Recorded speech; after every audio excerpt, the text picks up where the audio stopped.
Hello and welcome to another Premier League preview podcast. Usually they are exclusive for our Patreon members. Today we are releasing it into the wild, into the world for everybody to give them something to listen to.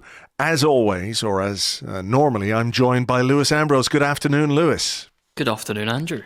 How are you? I'm good. It's Friday. We're top of the league. What else can you ask for? Let's go home. That's it. Yeah, we go home. I have to shut the door here. Hang on.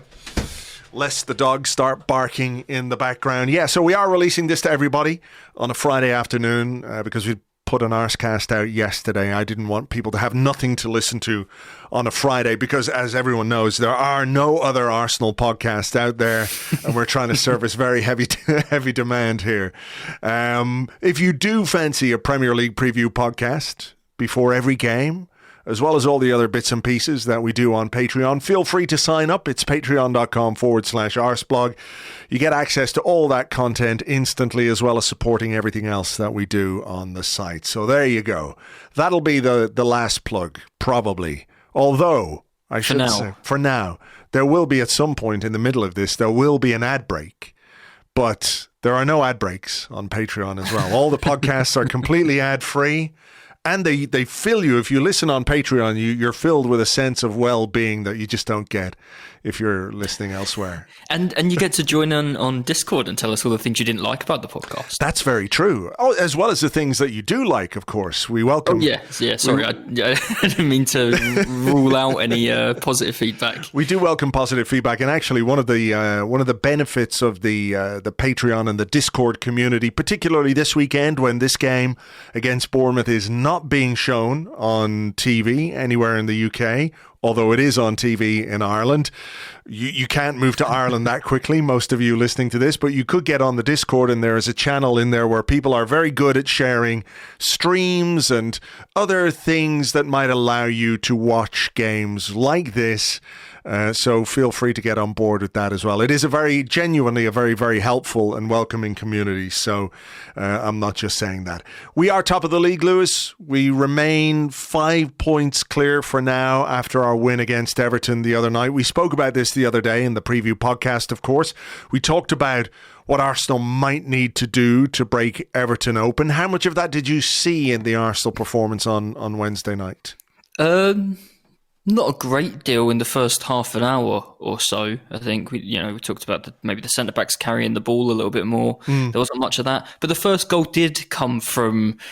We talked about the Aston Villa game and how in the second half, especially the right back got outside Bukayo Saka and really overlapped, and Saka managed to find those pockets of space a little bit further inside rather than collecting the ball on the touchline all the time.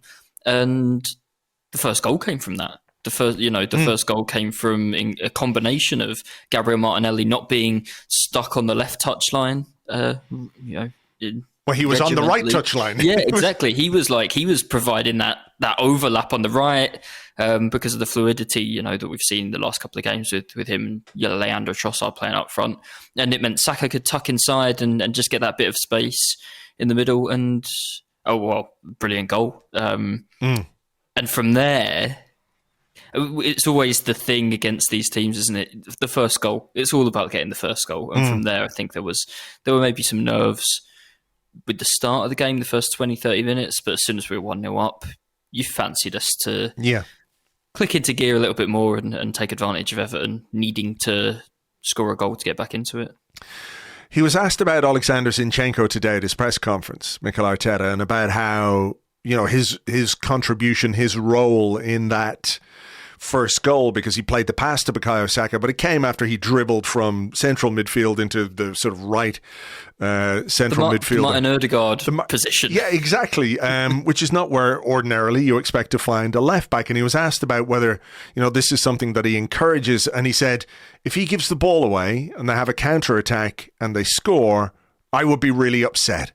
But like every manager, he puts a great ball in, Bukayo Saka's inside, he scores. Happy flowers, he said. We are all happy. He said he has the freedom to move in certain spaces like he does, but he says at the same time we require a certain discipline in positions to do what you have to do.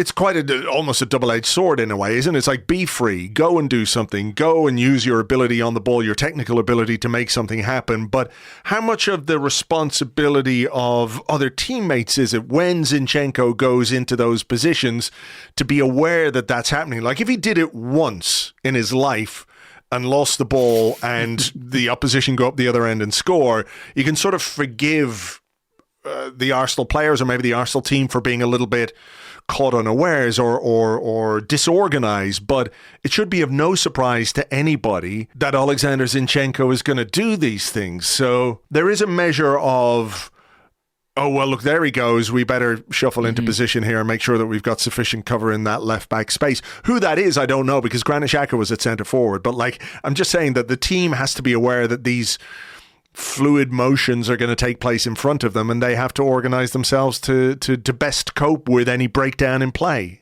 Yeah, I mean, if it means on that left-hand side, if it means Gabriel's 5-10 yards further upfield in case a ball breaks there and then he has to put pressure on it and maybe nick it before an Everton player can, then that's what it means. I think we, like, even, and not with the fluidity of Alexander Zinchenko, obviously, but even the level of football that we've played, you sort of check your shoulder and there's a centre-back carrying the ball out from defence and you kind of go, yeah, I won't join this attack. I'll probably just stay here just in case. Yeah. So, like, if I've had those thoughts on a football pitch playing in midfield, then I would really, really hope that Jorginho or Thomas Partey or any of the other Arsenal players are capable of having those thoughts as well. Also because, I mean, Mikel Arteta, yeah, they're saying that he'd be furious at Zinchenko if the ball broke free and Everton hit us on the break in the position that he was in.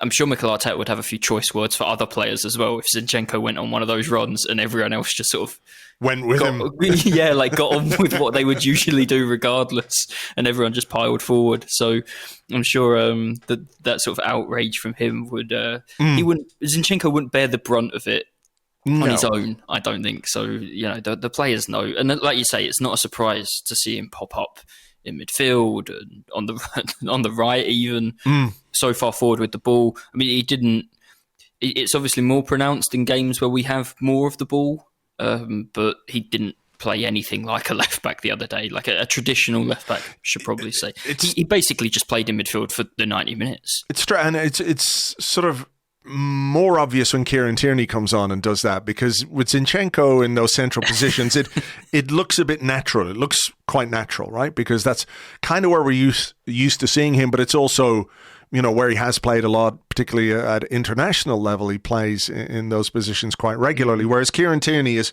sort of like the archetypal up and down left fullback, which isn't to be in any way denigrating of him, but then you see Kieran Tierney come on and you're like, what's Kieran Tierney doing standing in the centre circle with his shirt tucked in and his big number 3 on his back? What the hell is he doing in there? I guess it's just to do with the style of the player in a way. The style mostly, you know what, now you've just said it, the number actually maybe does something subconsciously as well, where you're like, number 3?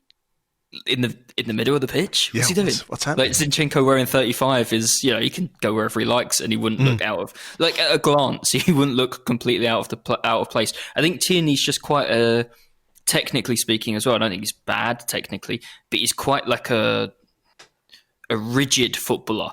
His hips don't swivel like you'd expect from maybe like a creative midfielder. He's, like you say, he's the up and down, push and go kind of with the ball, fullback, more traditional style wing back.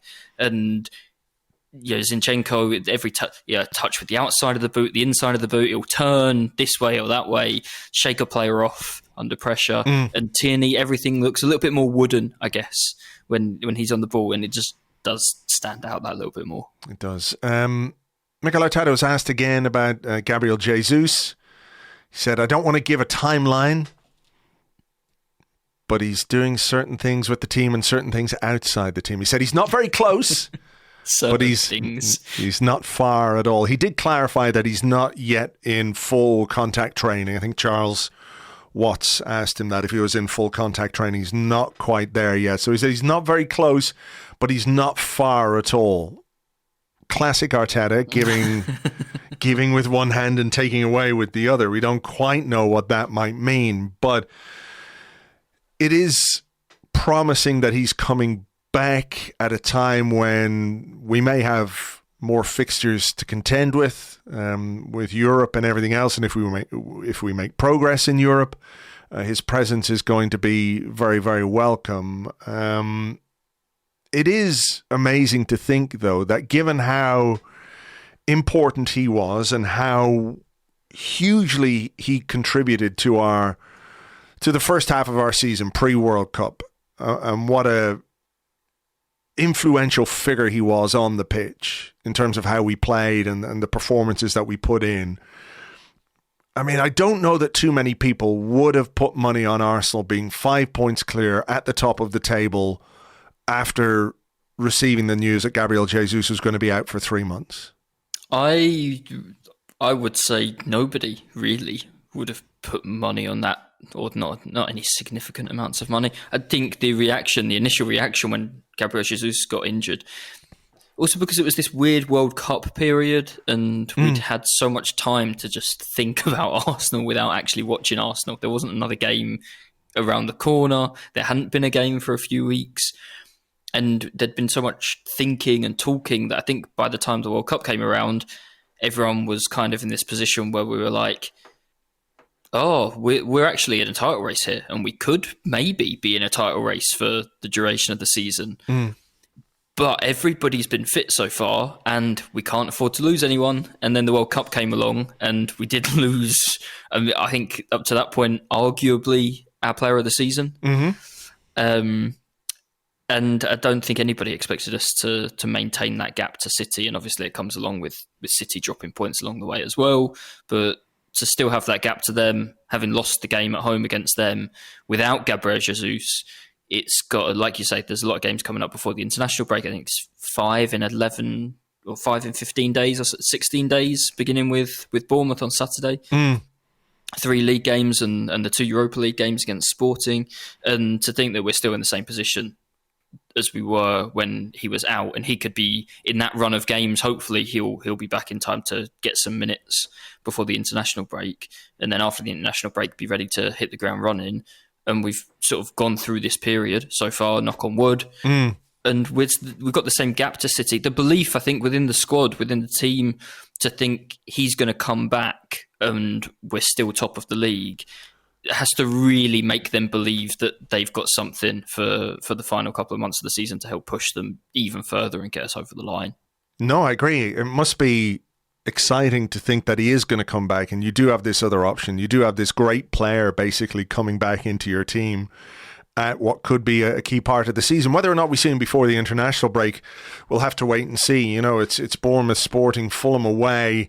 I mean, you might look at depending on the timeline, of course, and depending on the recovery and what the doctors say and everything else, you know, you could look at the 2 home games before the interlull, which is Sporting at home and then Crystal Palace, both at home, you know, as a way of getting him minutes and getting him back into the fold a little bit. But, you know, when you look at what's coming after the international break, we've got Leeds, Liverpool, West Ham, Southampton, then you've got Man City. You know, having him fully ready for that final charge would be massive. Amazing, wouldn't it? Yeah. Really would, to have a guy, you know, at the business end of the season who is fully charged, you know, isn't feeling the fatigue of a campaign, a full campaign and a World Cup and all the rest of it. It could be incredibly important for what we need to do. Fully charged, incredibly motivated. I'm sure it did something to him to have this first half of the season and then go to the World Cup and not get the chance to start games. Yeah. I'm sure that was a big disappointment. And then he got injured on top of that at the World Cup. I think there was even some talk in Brazil that he sort of carried an injury into that game, that last group game that he did start, and then he came off. And we've not seen him since. And you wonder, did he push himself through the pain barrier because he had a chance to prove himself in Brazil's final group game? Maybe. Yeah. You know, like, and then we've seen it with Zinchenko all season long. I think there's an added motivation for the pair of them to be in this race against Manchester City and to have gone from being players who were not considered unimportant, but extras, I guess, to the Manchester City team. Not so important that you wouldn't sell them to Arsenal. Yeah. And Mikel Arteta, who knows exactly what to do and exactly what they're capable of. And we've seen it with Zinchenko, and I think you saw it in the first half of the season with Gabriel Jesus as well. And not to discount the fact that it's another player in a squad that doesn't have very many of them, who knows what it's like to be in a dressing room where you go in every week and you have to win to get over the line and bring it home. So I think it can't be underestimated, any of it. I think it'll, it opens up the possibility, the knock on, the domino effect of Martinelli and Saka between them don't have to start every single game if you've got Trossard and Jesus and Eddie and Nketiah available as well, and Will Smith-Rowe possibly. It's just something through that first half of the season that we didn't have at all. The win on Wednesday, Arteta was asked if it sends a message to the title rivals. He said, there are no messages to the opponents. There are just messages to our players to continue doing the same, but better every single day. And that's the only discussion that we're having among the squad. And then there was a question later on as well about whether they're discussing, the possibility of winning the title. Does he have a plan for the run-in? He said, we never talk that far. We always have a plan for what we'll do in the following weeks. We'll stick to that. And this is a continuation to an extent of the one game at a time mantra. We're only, we've talked about this, and we know that the players are human and they're looking very far ahead. But as much as possible, he's trying to keep them focused in this very narrow way on whatever comes next. What do people think a specific run-in plan would look like? We're winning all these games. Just keep doing that. Do you know what? Yeah, let's win as many games as possible. No, don't get ahead of yourself. Do you have a plan for the run-in? Yeah. Win as many games as possible. Just keep winning all of them, I guess. I guess what it is more the plan is like, how do you deal with that pressure that you reference where you have to win every week, where we know the dynamic can change, and we've seen brilliant Arsenal teams with hugely experienced players, get to the business end of the season, and sometimes they got over the line and sometimes they didn't because just crazy things can happen at this time of the year. So I suppose the plan is more about how you deal with that external pressure. It was interesting to hear Ramsdale talk about it. I was just about to say that, yeah. Yeah. Let me just get up the quotes here from Ramsdale. It was after Wednesday's game, right? Yeah. And Ramsdale said something along the lines of, let me get it here. He talked about, last year, how no one has forgotten about what happened last year at the end of last season. But he was saying that, we've never been here before. It's an enjoyment. Not a lot of us have been here before. We don't really know how to handle it. So we're just going in and playing the games as if we're 10th or 12th or whatever, which I suppose is one way of looking at it. But the unfamiliarity in its way might actually be an advantage as well. I think so. I think there was, an interesting the chat with that James was a part of with Gary Neville and Jamie Carragher the other day, and Gary Neville was like, they've never done it before and all that, and then James, and I think maybe Jamie Carragher was pointing out, so it's like, every team who wins the league for the first time has never done it before. Guess what? In 2012, Man City had never done it before, and none of those players had ever done it before, and it is kind of nonsense. But when Liverpool won it a couple of years ago, Liverpool had also, and all those players had never done it before. So, there's always going to be a first time that a certain group of players wins something or wins the league title and manages to put that run together that's required at the business end of the season. So, I think what Ramsdale, it's harder, than just saying that. It's easy to say it. But I think what Ramsdale's talking about there is the best way that you can approach it mentally. It's we'll go out there and try and enjoy ourselves and not think about the rest of it too much. In these situations, I always feel like I've always felt like it's nicer and more comfortable to set the pace. And I feel like, maybe we've talked about this recently. I think we've played a lot better when we've had to respond to Manchester City's results this season. Going back to before the World Cup as well, when City would win a game or even drop points, and then it sort of maybe focused the minds of the players and on the seriousness of it all. And actually, recent weeks when we've dropped points, it's tended to come in on weekends when we've played before them, the Brentford game, the Everton game. So I think it's a weird one. It's almost like winning became such a habit that the players needed their minds concentrated again. jump started a little bit maybe by that run that we had through February that wasn't so good. And now we've put 3 wins together in a row. We've got a couple of clean sheets again back to back. And there shouldn't be a confidence issue anymore, I don't think. I don't think there should be a concentration issue anymore if that was an issue at some point. So, I think going into this, as you mentioned, after the international break, the run ahead of us there is a little bit more daunting. But right now, the players should be looking at the fixtures and thinking they can, as you said, as Ramsdale said, go out and enjoy themselves. And you felt like, I think on Wednesday, that I felt watching them that there was pressure until the first goal or the second goal. And then I felt like the last half hour on Wednesday night, they just really, really enjoyed themselves. Let's talk team news then as we look ahead to this game against Bournemouth. There is a doubt over Eddie Nketiah. Arteta says we're assessing him. It's a bit uncertain what's going to happen, to be honest. Let's see and keep the options open. He's very positive about it, so hopefully he will be fine. I mean, going back to what we were talking about with Gabriel Jesus, we don't have a huge amount of depth at centre forward. Without Jesus, Eddie was the only option. An injury to Eddie means we're in the sort of false 9 territory. But I suppose the positive, if you can call it that, is the fact that Leandro Trossard has done very well in that position in the last couple of games. I think he was good against Leicester. I think he was good again against Everton on Wednesday night. So you'd feel confident that he can continue in that position. The question, of course, is when we get to later in the game, if we need to change something, what can we do if Eddie doesn't make it? You might be looking at Smith Rowe maybe, or Martinelli moving into the middle. I don't quite know. But based on what we've seen in the last couple of games, the way Trossard has settled in and slotted into that position has been very encouraging. Yeah, and it's a position he played in at the start of the season for Brighton a few times. Brighton have obviously famously had their issues in front of goal over the past few years, and strikers missing chances and fluid formations that no one can quite figure out exactly how they're playing.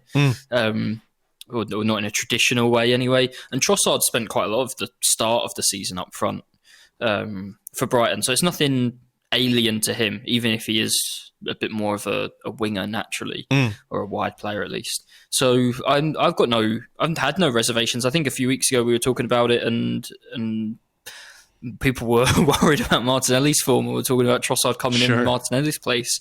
And I think I said to you that if we were going to make a change up there, I would quite like to see Trossard up down the middle and Nketiah given a bit of a break. So yeah, I don't have much concern at all. I think it has added something extra to Gabriel Martinelli's game, given him a bit of freedom coming away from the wing. He's obviously in top form at the moment. Bukayo Saka's in top form. And I think we, as a team all season long, we talked about how great Gabriel Jesus was. But even at the start of the back end of the first half of the season, if you like, he went on that lengthy goal drought. And it's generally been a case of somebody chipping in, if it's Saka, if it's Ødegaard, if it's Martinelli, obviously the goal scorers the other night. I don't think we need a striker who's necessarily finding the back of the net to have a striker who's helping the team play well and be successful. So I'm not too worried about Trossard playing up front again. No, me neither. I think he's done well. It'd be nice for him to get a goal, after being denied against Leicester. Yes, Leicester, sorry. All these games are just like going around in my head. All these teams that play in blue. But yeah, no, if he could get a goal, having scored in the game against Brentford, which didn't turn out to be the winner, a goal that should have been a winning goal, of course. It'd be nice for him to make a contribution tomorrow. The other one, I suppose, that you're looking at for this one is Thomas Partey. Does he come back in to start ahead of Jorginho? Arteta spoke about Jorginho being under the weather, which made sense given how usually reliable his passing is and how he was sort of a little wayward at times the other night. He hadn't been feeling well and played the first half. Partey came on, I think, as I spoke about on the Arscast yesterday with James Benge, was really key to our second half improvement. I think the 2 goals obviously gave us a real shot in the arm, and Everton had to play slightly differently in the second half, or at least try and play slightly differently in the second half. But Partey, anchoring that midfield just gives us that fluidity, that pace of movement and passing, which could be vital again when you're talking about a Bournemouth team, and we'll speak about them in a second, who are going to be scrapping hard because they're in the relegation zone. We're at the point of the season where every single point you can get when you're in that position is absolutely crucial. So I think first and foremost, they're going to be coming to us to look not to concede.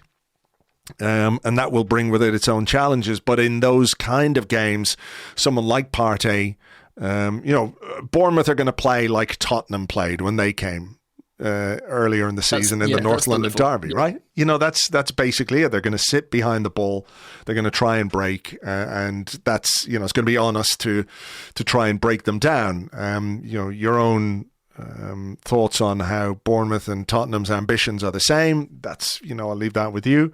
But Partey, I think, could be really important tomorrow. Yeah, I think so too. I think it's just that when teams do play that way, sometimes, obviously, Jorginho's passing. I think he's a brilliant passer, and we've seen that in some of the most recent games.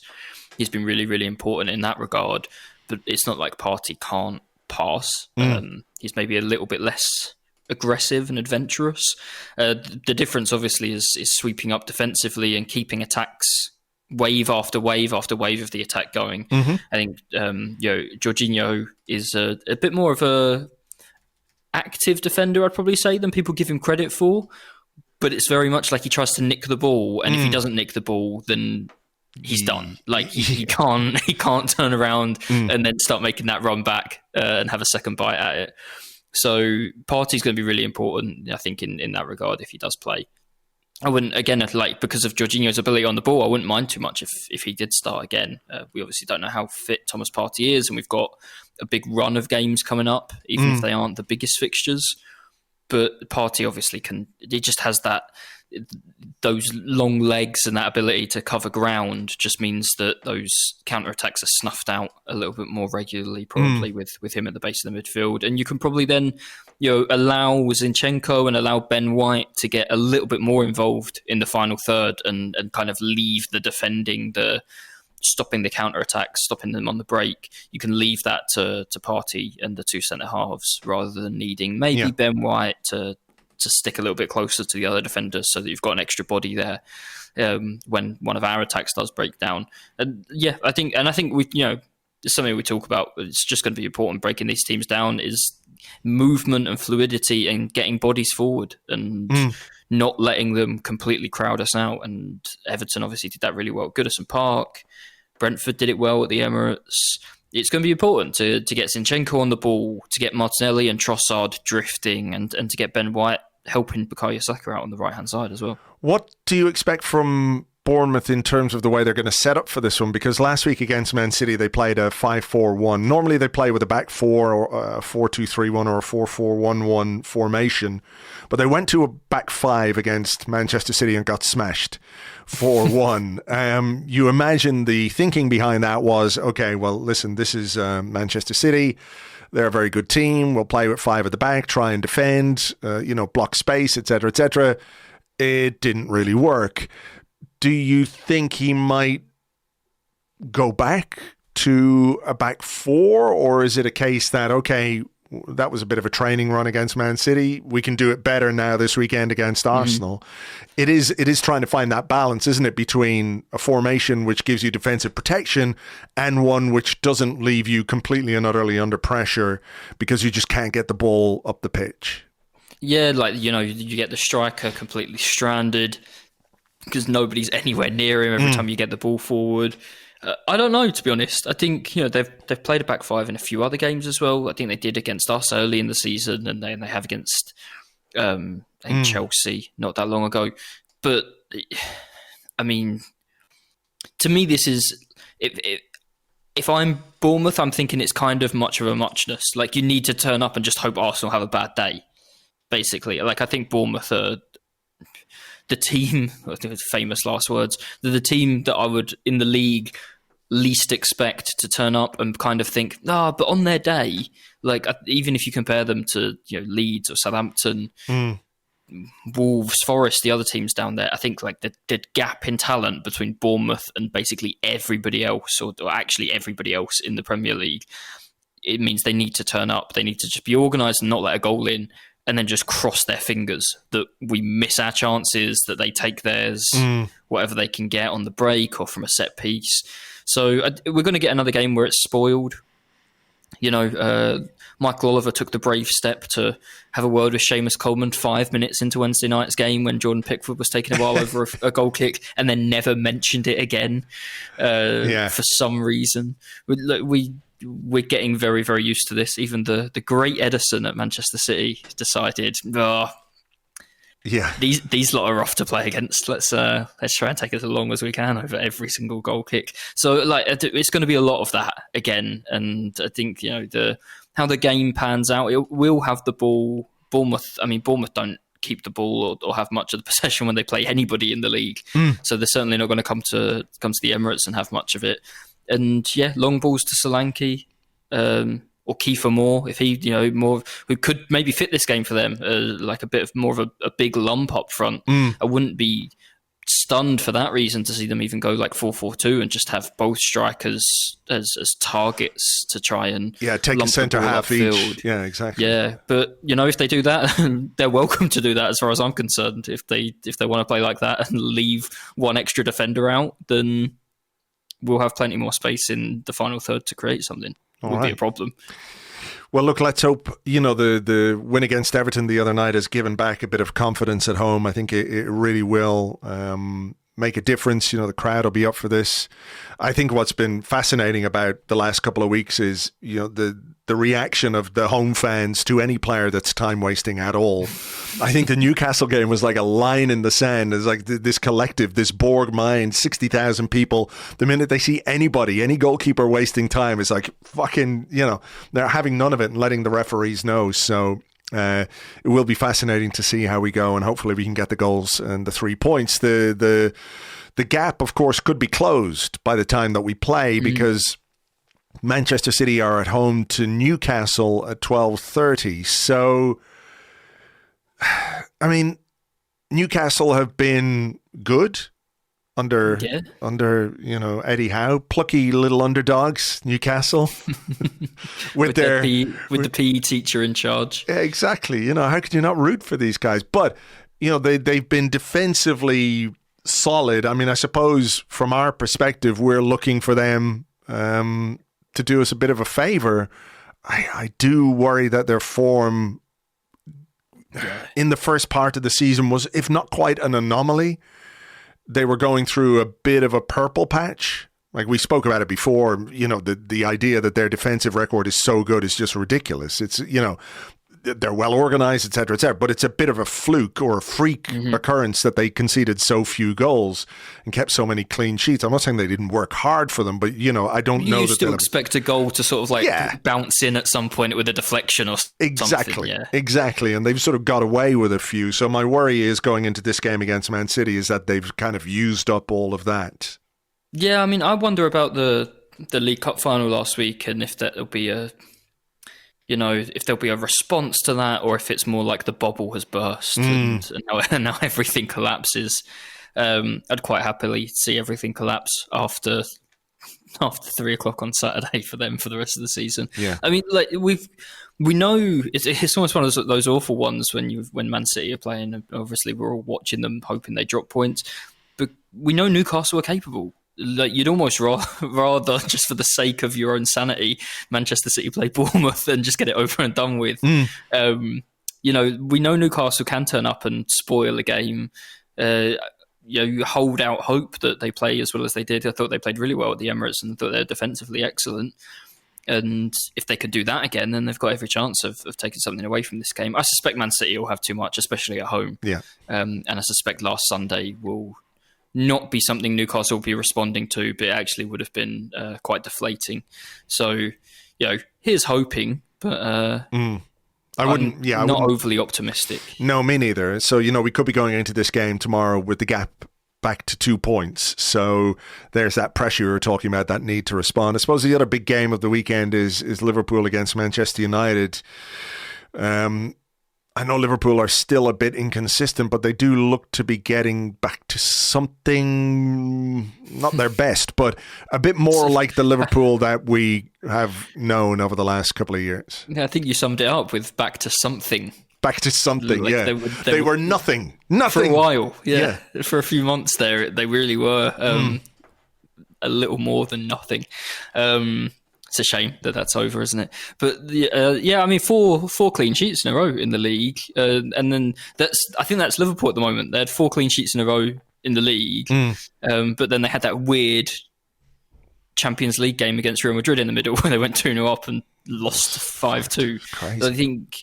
I feel like the situation at Liverpool at the moment is just very, very fragile. Like, if they start well, and I can easily see them playing well and winning at Old Trafford on Sunday. But I can at Anfield. It's at Anfield, yeah, Anfield. Sorry, but I could also see them conceding an early goal and just collapsing completely. And I think that's sort of where they are at the minute. I don't think they've been that bad when I've seen them in recent weeks, but then it just sort of looks like they're in fits and starts, and they'll be good for 10-15 minutes, and they'll be really awful for 10-15 minutes. And against Manchester United, the form they're in, if they're awful for any 10-15 minute spell on Sunday, then that could be the game over. Yeah, I mean, it could be, but I mean, Liverpool, I think at this point, having come through a really difficult period, they're looking at the table and thinking, well, it's only 6 points to Tottenham, and we've got a game in hand. I think they still have to play Tottenham at some point as well. At Anfield, that'd be. Yeah. They've definitely played them. At the end of April. So they're it's there for them to sort of salvage a season, to put a run together, salvage a season, finish in the top 4, get back into the Champions League when it looked, I won't say unexpected or unlikely, but, given how poor things were, to be where they are now, I think, if you're in that Liverpool squad and you're getting players like Jota back and everything else, you're thinking, okay, we know we're capable. We could easily put a run together and get back to where we, the minimum requirement, if you like, for their season. I think they'll finish 4th. I think they'll finish 4th. Tottenham will have the issue soon of having Antonio Conte back, and they can't win a game when he's on the sidelines. The old manager bounce, or the old manager splat, whatever you want to call it. What's the opposite of a bounce, yeah. They only seem to be good when his assistant is allowed to take charge. Apart from in the FA Cup, of course. Apart from the FA Cup, obviously. It was under captain's orders, obviously, to at Bramall Lane the other night. Yeah, I think it's. I obviously don't trust them to put any kind of run of results together. I think they've just had their run of results, sure, and that's that. Newcastle, we've already talked about that. I actually think Liverpool will finish 4th. I think I think the issues of their season have been maybe a little bit overblown because we just love to talk about crises and everyone being in crisis. Like Chelsea are actually in a crisis. Liverpool have just had a bit of bad luck with injuries and not played very well for a bit. But I still think Liverpool will be fine. All right, well, if you want to hear what we think of the Premier League action, this weekend's Premier League action, you can join us here on Patreon. Next week, myself and Phil Costa will have an episode of The 30 for you, in which we take a look back at all the weekend's Premier League action. James and I will be here on Monday with an Arsecast Extra discussing the hopefully good result and good performance against Bournemouth. In the meantime, thank you for being here. Hope you enjoyed this, whether you're on Patreon or you're not. Lewis, thank you very much as always. Have a great weekend. Enjoy your Friday night and have a great weekend after that. I'll do my very best. To you guys, you also have a great weekend. Take it easy, and we will catch you on the next one. Until then, cheers. Bye-bye.